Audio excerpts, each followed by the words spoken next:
When you get slower, you will get faster. இந்த ஒரு சென்டென்ஸை சேயிங்க நம்ம மனசில் வச்சுக்கணும். When you get slower, you will get faster. அதாவது நாம் கொஞ்சம் ஸ்லோவாகி சில விஷயங்களை நம்ம யோசிக்கும் பொழுது இன்னும் வேகமாக தீவிரமாக நம்மளால் ஓட முடியும், செயல்பட முடியும். இன்றைக்கி நம்முடைய லைஃப்பில் எல்லாருமே ஒரு பிஸியான ஒரு வாழ்க்கையை வாழ்ந்து கொண்டு இருக்கிறோம்.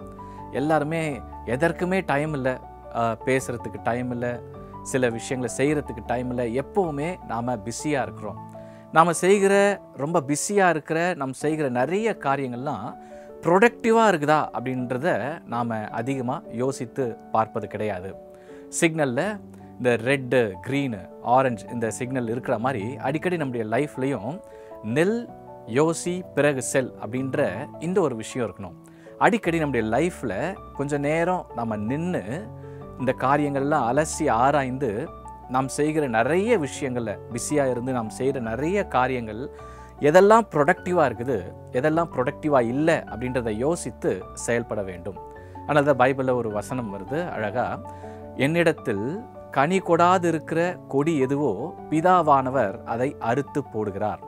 ஸோ நம்ம லைஃப்பில் ஒரு லிஸ்ட்டை ரெடி பண்ணணும். என்னென்னா, என்ன செய்யணும், டு டூ லிஸ்ட்டை நம்ம எப்படி ரெடி பண்ணுறோமோ அதே மாதிரி ஸ்டாப் டு டூ லிஸ்ட், எதெல்லாம் நம்ம செய்யக்கூடாது அப்படின்ற ஒரு லிஸ்ட்டை நம்ம ரெடி பண்ணோம். எதெல்லாம் செய்யக்கூடாது ஆனால் நம்ம செஞ்சிட்ருக்கிறோம், அந்த ஒரு லிஸ்ட்டை ரெடி பண்ணோம். ஏன்னா இந்த வசனம் அதுதான் சொல்லுது, என்னிடத்தில் கனி கொடாத கொடி, எதெல்லாம் ப்ரொடக்டிவாக இல்லையோ, எதெல்லாம் ரிசல்ட்டை தரலையோ பிதாவானவர் அதை அறுத்து போடுகிறார். அதை லைஃப்பை விட்டு எலிமினேட் பண்ணுறாங்க. ரெண்டாவது விஷயம், என்னிடத்தில் கனி கொடுக்கும் கொடி எதுவோ அவைகள் அதிக கனி கொடுக்கும்படி சுத்தம் பண்ணுகிறார். ஸோ நம்ம லைஃப்பில் எதெல்லாம் ப்ரொடக்டிவாக இருக்குதோ அதை இன்னும் மேம்படுத்தும்படியான ஒரு முயற்சிகளை நாம் ஈடுபடணும். ஒரு ராஜா இருந்தார், ஒரு நாடு இருந்தது. அந்த நாட்டில் எதிரிகளால் தாக்கப்படும் அச்சுறுத்தல் ஏற்பட்டது. எதிரிகள் படை இந்த நாட்டை தாக்குவதற்காக வந்தது. இந்த நாட்டு ராஜா அவனுடைய ஒரு போர் வீரன், ஒரு தூதுவனை அழைத்து அவர்கிட்ட ஒரு ஓலையை கொடுத்து அவருடைய நண்பர், இந்த ராஜாவுடைய நண்பரான இன்னொரு ராஜா கிட்ட எதிரிகள் கிட்ட இருந்து காப்பாற்றும்படியாக, படைகளை அனுப்பும்படியாக ஒரு தூது அனுப்பினார். இந்த ஒற்றன் இந்த ஓலையை வாங்கிட்டு வேகமாக ஓட ஆரம்பித்தார். இந்த தூதன் அவர் குதிரையில் பயணிக்க ஆரம்பித்தார். அவர் ரொம்ப வேகமாக ஓடிட்டே இருக்கும்போது இந்த குதிரையினுடைய லாடத்தில் இருந்த ஒரு ஆணி மிஸ் ஆகி கீழே விழுந்தது. இவர் கொண்டு போகிற இந்த தூதை எப்படியாவது சேர்த்துணுமே அப்படின்ற அதன் மேலே இருந்த அக்கறையினால் இந்த ஒரு ஆணி மிஸ் ஆனதை அவர் கவனம் செலுத்தலை, ஓட ஆரம்பித்தார். இப்போ லாடத்தில் இருந்து 2 ஆணி 3 ஆணி விழ ஆரம்பிச்சிது. அப்பவும் இவர் தொடர்ந்து ஓடிட்டே இருந்தார். ஒரு பாயிண்ட் ஆஃப் டைமில் இந்த குதிரையினுடைய லாடமே ரொம்ப லூஸ் ஆகிடுச்சு. அதையும் இவர் கண்டுக்காமல் ஓட ஆரம்பித்தார். கடைசியில் இந்த குதிரையினுடைய லாடம் கழண்டு கீழே விழுந்துருச்சு. அதுக்கப்புறமும் இவர் முயற்சி செஞ்சு ஓட ஆரம்பித்தார். இப்போ குதிரை லாடம் இல்லாமல் ஓட ஆரம்பிச்சிது. கடைசியில் அந்த குதிரை இந்த லாடம் இல்லாமல் ஓடி ரொம்ப அதிகமாக காயப்பட்டு அதனால் ஒரு பாயிண்ட் ஆஃப் டைமில் அதனால் ஓட முடியாமல் ஆயிடுச்சு.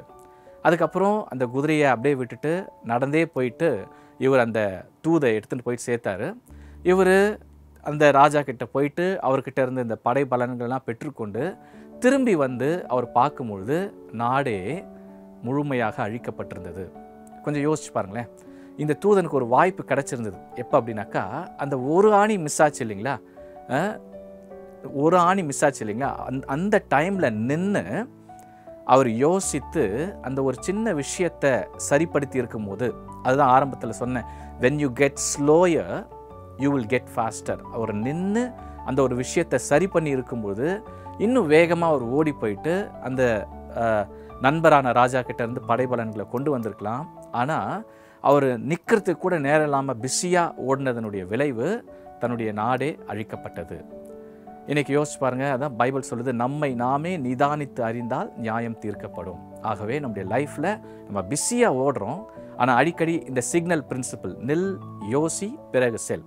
when you get slower you will get faster. நம்ம நின்று யோசித்து காரியங்களை அனலைஸ் பண்ணி எது ப்ரொடக்டிவாக இருக்குது, எது ப்ரொடக்டிவாக இல்லை என்பதை யோசித்து அதற்கேற்றவாறு நம்ம வாழ்க்கையை வாழும்போது இன்னும் ஒரு சிறப்பான வாழ்க்கை வாழ்வதற்கு அது வழிவகுக்கும்.